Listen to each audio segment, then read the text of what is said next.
Clement, and I'm the co-developer of the Ultimate Sweater Machine. The Ultimate Sweater Machine is the fastest and the easiest way to knit that we have ever developed. Before long, you'll be making fabulous projects such as these.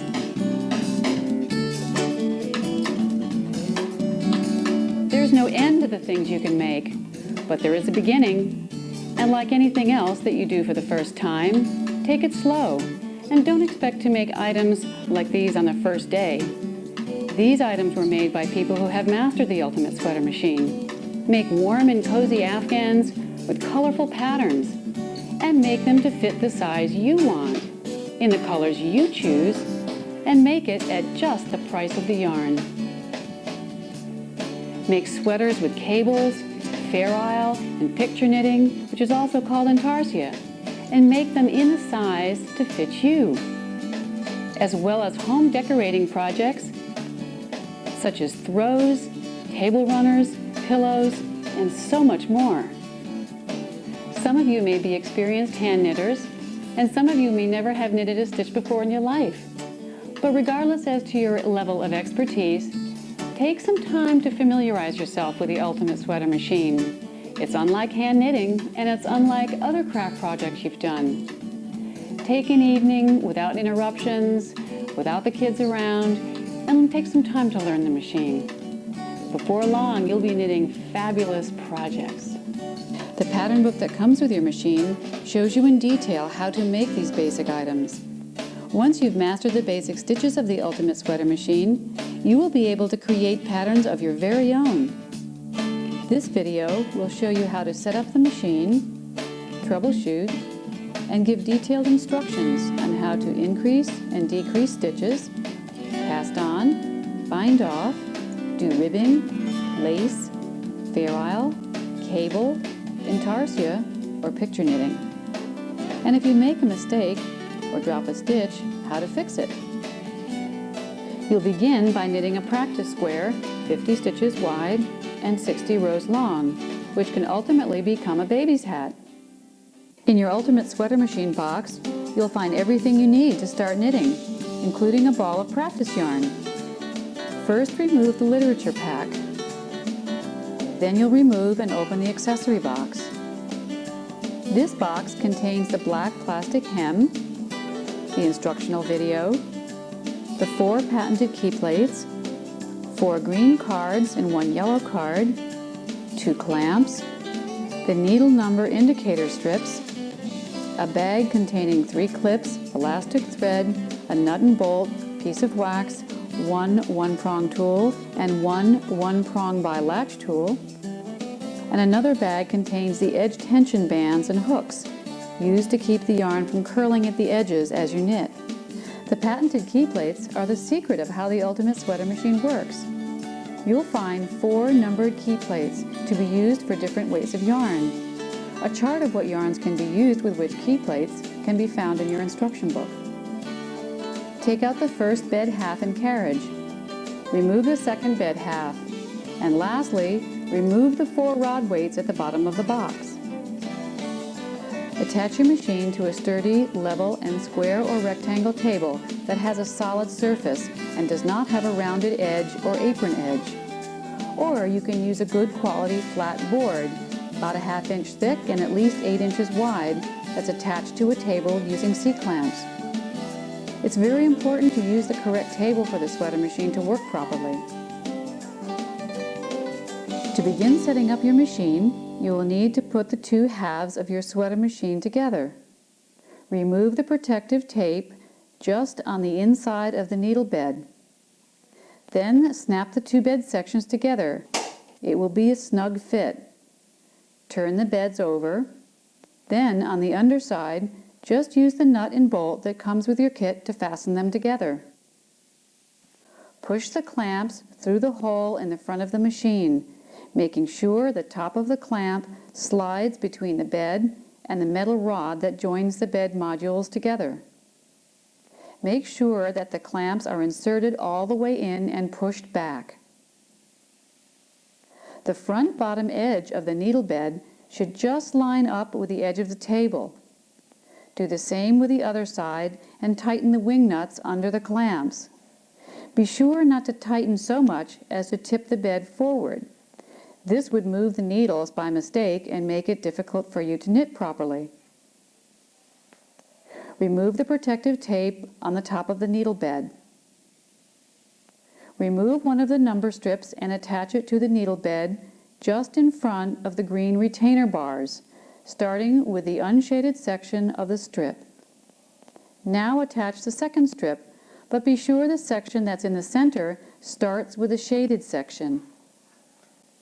The number strips are very adhesive, so be sure they don't stick on the wrong place. There are 4 needle positions. Holding position, the yarn is held over the needles when you knit a row. Forward working position, used for casting on and some fancy stitches. Working position, normal knitting position. And non-working position, the needles do not work when they're here. Using the green cards, push the needles you want to use in the holding position. There should be an equal number of needles on each side of the center. Place the green cards behind the needles to keep them from moving back. The needles that now have the green cards behind them are in what's called holding position. We will learn more about needle position shortly. Insert the 4 rod weights into the hem, overlapping them in the center. You will be placing 2 rods on each side of the hem. Pick up the weighted hem and find the center, which is marked with a small hole. Hold the hem so the center hole matches up with the center needle bed where you join the 2 halves. Now line up the hem so that 1 plastic strip goes in each space between the needles.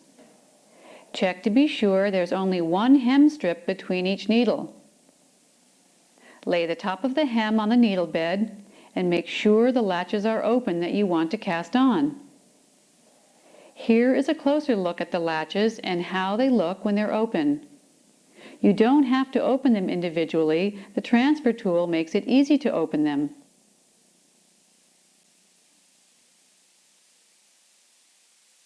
Now cut a piece of elastic thread and lay it into the open hooks.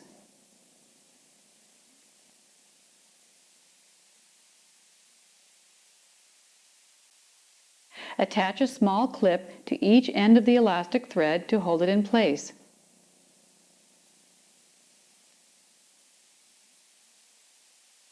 Fold the hem evenly over the elastic thread, making sure the plastic strips are between the needles and not resting on any of them. Then push the hem all the way back against the needle bed. Put the carriage on the needle bed, making sure it's hooked over the back rail. This is important. Lift up the carriage handle and insert the number 3 key plate with the number facing up. Make sure it slips under the 2 side shelves in the back of the carriage. The key plates easily fit into the carriage and are used to determine the size of the stitch knitted that is best suited for the yarn you've chosen. If you want to change the size of your stitch or the type of yarn you're using, simply change the key plate. Remember, for some of you, this is going to come very easily, but for many others of you, it will take a little bit more time of trial and error and practicing. But stick with us, and we're going to be going over some very important points for knitting in the next section. We're about ready to begin the first row, so we'll need to get the needles in the forward working position. Remove the green cards and replace them with the yellow one. Now, using one of the green cards, push the needles back against the yellow card, moving the yellow card as you go along, until all the needles are in the forward working position. Check to make sure that all of the needle latches are open. Take the ball of yarn that came with your machine, pull out several lengths, and place the ball behind the machine. Thread the carriage by bringing the yarn forward through the slot in the handle. Then bring the yarn through the eye of the carriage. For the practice square project, make sure you have approximately 1 yard of extra yarn hanging down. And we're ready to go. Line up the carriage with the first working needle, making sure the green stripper plates under the front of the carriage run underneath the needles. Hold the yarn with one hand until the first needle catches the yarn, and then with both hands firmly on the handle, push the carriage slowly and steadily across. Congratulations! You have just knitted your first 50 stitches in a matter of seconds. In order to keep the loose end of yarn out of the way, move it behind the hem and attach a clip to it for weight. Before you begin the next row, it's important that you hold the yarn. The yarn must run through the yarn guide in the nose of the carriage, or your stitches can drop. Be sure to push the carriage until the last needle stops moving. Then push the carriage until it's just over the first working needle, let go of the yarn, and continue to knit. That's all there is to it. You're on your way to making loads of beautiful knitted projects. Remember when you learned how to ride a bike or how to use the computer? Ultimately, it wasn't difficult at all, but you did have to go through a learning process. The ultimate sweater machine can also have its challenges, but in the next section we're going to show you how to fix some of those problems you might run into. Make sure your ultimate sweater machine is set up on a flat surface with a true bottom, similar to a piece of hardwood board. Also, make sure you have not screwed the clamps on so tightly that they raise the back of the bed. Check this first if you have any trouble knitting. When you knit your first row, make sure the latches are open or you'll drop a stitch. After you knit the first row, you don't need to worry about the latches when they're in working position. If the carriage jams, it usually means there is a needle out of line. Your needles need to stay in the working or forward working positions. They don't have to be in perfect alignment, but they can't be in between positions. If the carriage jams at the beginning of the row, be sure the green stripper plates on the underside of the carriage run just below the needles. The green stripper plate is supposed to slightly raise the needles as the ultimate sweater machine knits. If the carriage jams after a few stitches, check to be sure the yarn hasn't wrapped around one of the stripper plates on the underside of the carriage. Release the yarn from around the plate, pull up the yarn, and continue to knit the row. To prevent this from happening in the future, be sure to hold the yarn at the beginning of the row until you see the first needle begin knitting the yarn. If the carriage jams in the middle of the row, you can also pull down gently on your knitting, which will often free the needles. By jiggling the carriage, you should be able to release the jam as well. Make sure the weighted hem is hanging freely. Don't let your knitting rest or hit your knees. It is better to move your knees than to push the hem behind them, since this can move the needles into a position for creating an occasional jam or cause stitches to drop. Stop every couple rows to pull out several lengths of yarn to keep it free flowing. Even a little tension in the yarn can cause the carriage to feel stuck. And make sure that you've not held the yarn or created any added tension to the yarn as you knitted the last row. It's important to always hold a slack yarn at the start of every row and to let go of it as you knit that row. If you have dropped a stitch, it is easy to fix. Check for the dropped stitches, and if you have dropped a stitch, it's easy to pick up. Use the one-prong transfer tool to pick up the dropped stitch and put it on the empty needle. Push the needle forward so the stitch goes behind the latch, then pick up the lower ladder and put it on the hook. Knit the stitch through. If you have dropped 2 stitches, do the same for the second ladder and pull the knitting down.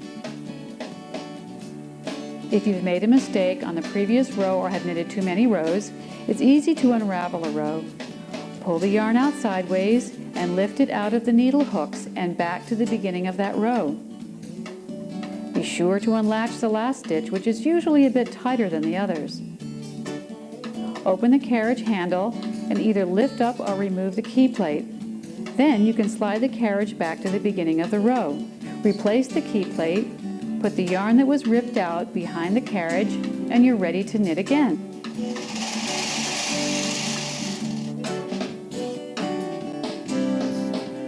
To prevent the knitting from curling, secure the sides with the elastic bands and S-hooks provided.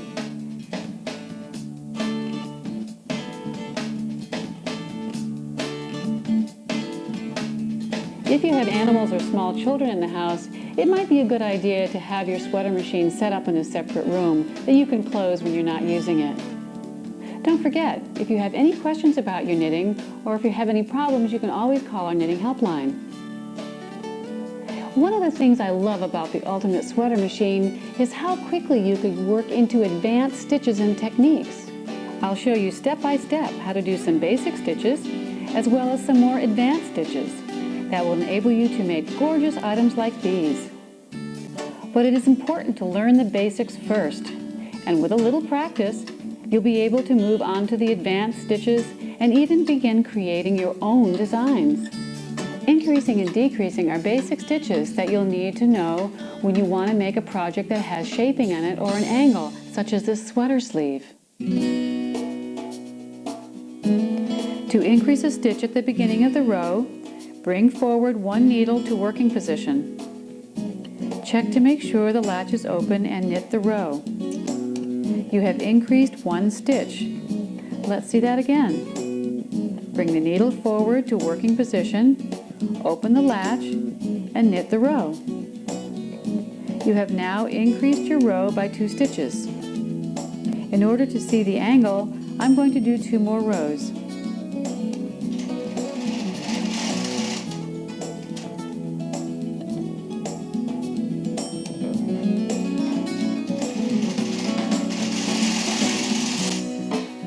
Now let me show you how to decrease a stitch.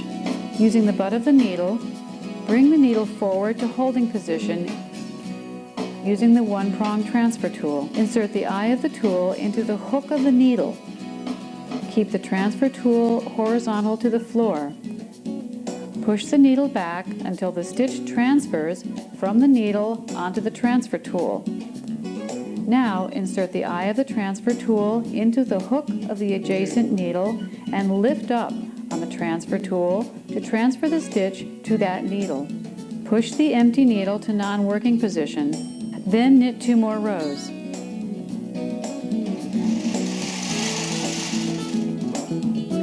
Once you've knitted your desired length, you're going to need to know how to remove your knitting from the machine. There are 2 techniques for doing this. One is called a chain stitch bind off, and the other one is called a back stitch bind off. After that, I'm also going to show you another way to do an edge to cast on with, called the closed edge or E-wrap cast on.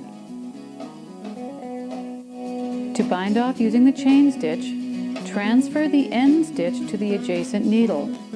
This is the same as decreasing a stitch. Bring the needle forward so the stitch goes behind the open latch and lay the yarn into the hook of the needle. Holding the butt of the needle, pull the needle back so the 2 stitches knit together, forming 1 stitch. Continue this way across the row. Since this is a very non-elastic bind-off, be sure to keep your binding off loose by pulling the needle all the way back to the bed as you knit the stitches together. As you remove the bound-off stitches from the needle, the weighted hem will start to hang on a diagonal.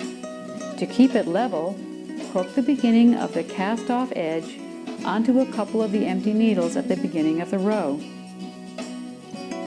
On the last stitch, cut the yarn, leaving a 5 or 6 inch length, and pull that in through the last stitch. Carefully remove the knitting from the machine. You have just completed a bind-off using the chain stitch. The second method of binding off is called back stitch.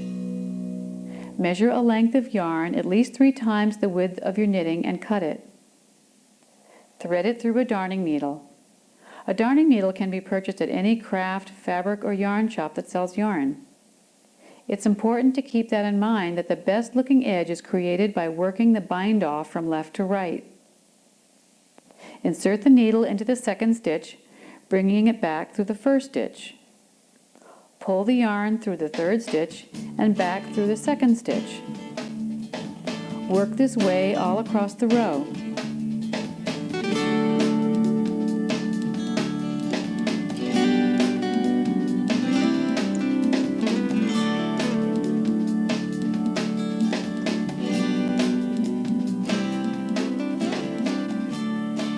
reach the last stitch, pull the yarn through and fasten it off. Remove the knitting by pulling the needles forward to holding position.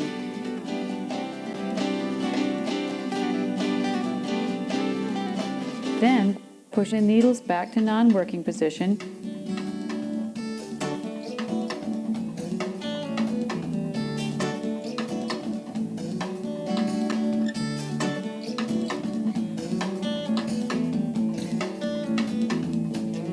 Bring the needles to holding position using the green cards. Make a slip knot at the end of the yarn and loop it over the far left-hand needle. Now, loosely E-wrap the needles across, winding the yarn around counterclockwise to form that E. When you're finished wrapping the needles, bring the yarn through the carriage and push the carriage to the far right. Now, hang the hem as described earlier in the setup of the machine. Make sure the latches are open. Insert the elastic thread and attach the clips at the end of the yarn. Fold the hem over the elastic thread and push the hem back against the needle bed. Remove the green cards and insert the yellow card, pushing the needles back against the yellow card.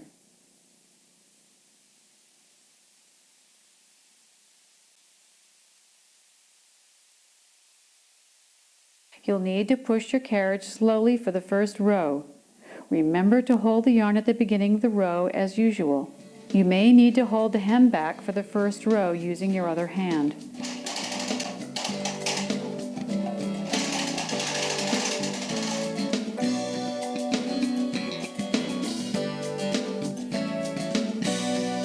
Now I'd like to show you how to do ribbing. Ribbing is often used for the edges of a sweater to keep it elastic. You would often use the same number of needles that you would for the body of the sweater. While you are used to seeing ribbing on the bottom of a sweater, and for hand knitters, you start with ribbing, for the Ultimate Sweater Machine, you'll be knitting the ribbing after you knit the body of the sweater. The instructions for the sweaters in your Ultimate Pattern book use this method. When you knit a sweater, you will need some waste yarn that's used as a stitch holder, and as any spare yarn you have around the house that knits on the same key plate as your main yarn. It's used as a stitch holder when you remove the work from the needle bed. We have knitted 6 rows of waste yarn and then have finished the back of the sweater. For this sweater, bring the same number of needles forward to holding position that you used for the body of the sweater -1. With your green cards in place and using your one-prong tool, pick up the stitches of the main color where it joins with the waste yarn.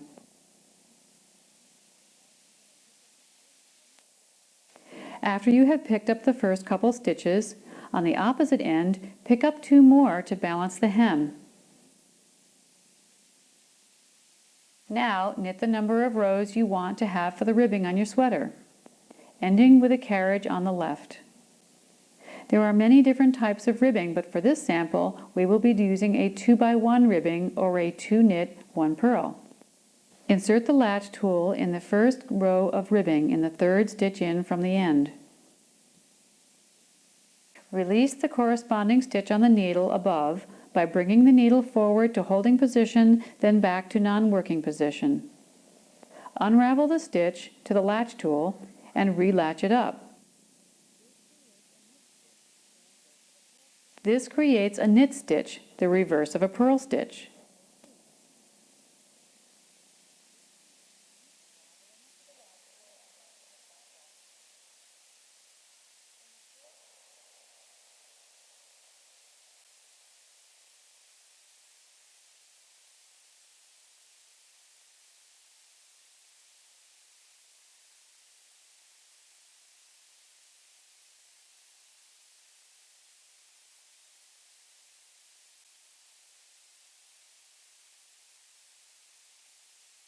Skip the next 2 stitches and repeat by inserting the latch tool, releasing the stitch, unraveling it to the latch tool and latching it back up.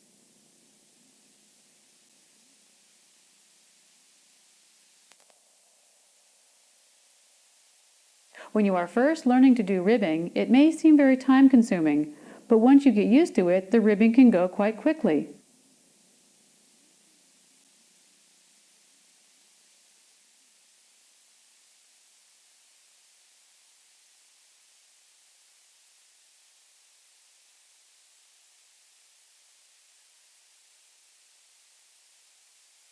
To finish the edge of the ribbing, use the backstitch bind-off we reviewed earlier.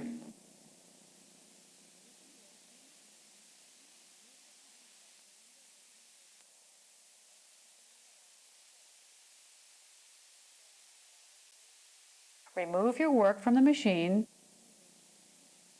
and remove the hem by pulling it away from the waste yarn and snipping the elastic thread. Then unravel your waste yarn.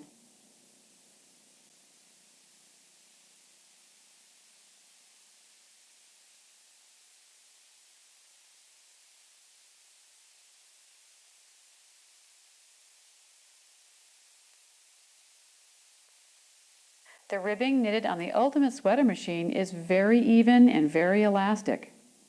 This stitch is called a lace or eyelet stitch. It looks pretty complicated, but it's actually very easy to do.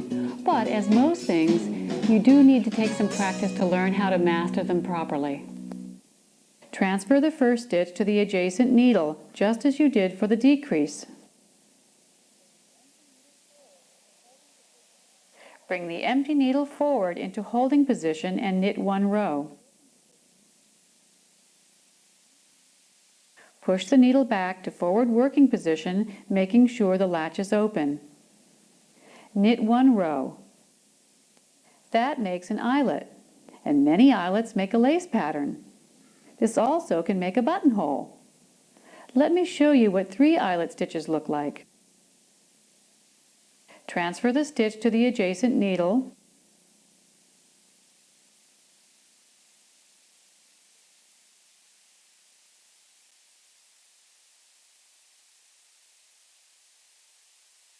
Bring the empty needle forward into holding position and knit one row. Push the needle back to forward working position, making sure the latch is open, and knit one row.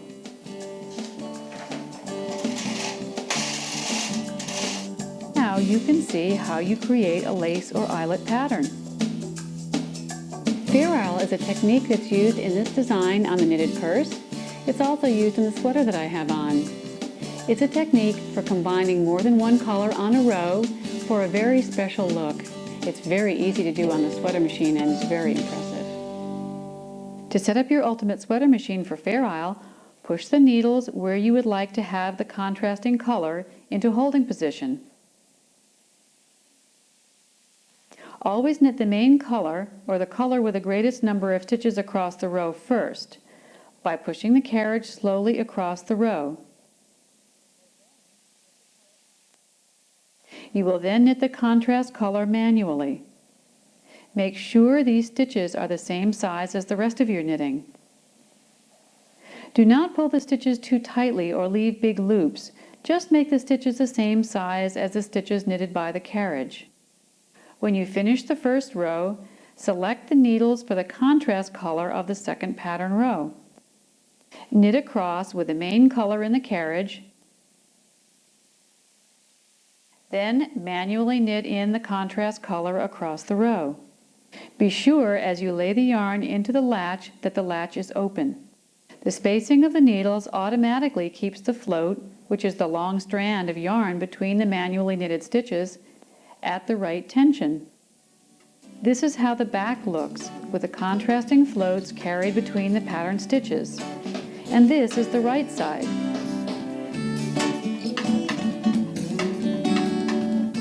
One of the most popular stitches in knitting today is the cable stitch.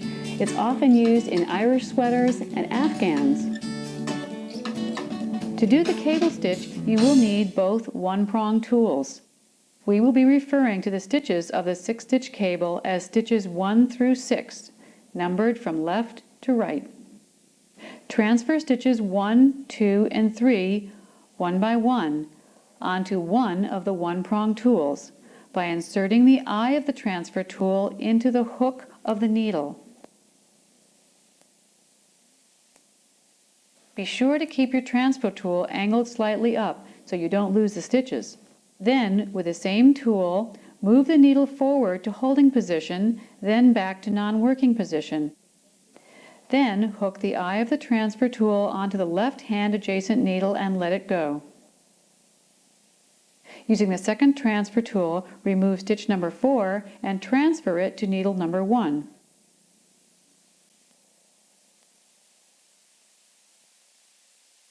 Then, transfer stitch number 5 onto needle number 2.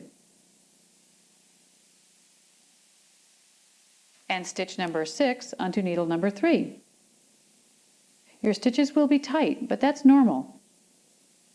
Now remove the first transfer tool from the needle it is resting on.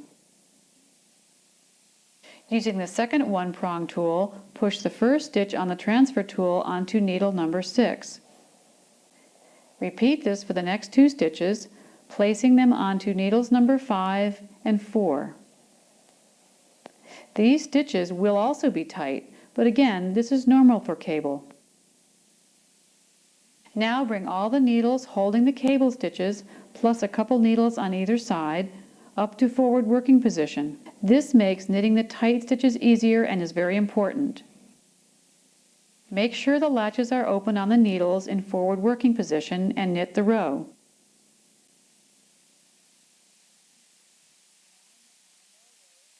Now knit 9 more rows and repeat making the cable.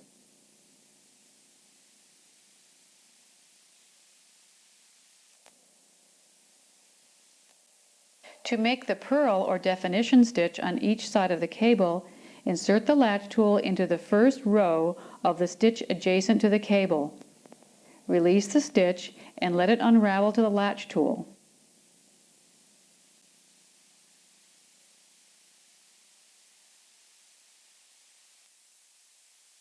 Latch up the stitch as you would for doing ribbing.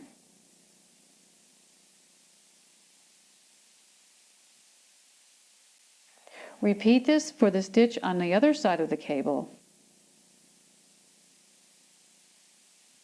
Note that you will want to drop and latch up this stitch approximately every 20 rows, or you'll have to be latching it up from the floor. Now let's see what the cable looks like on the right side.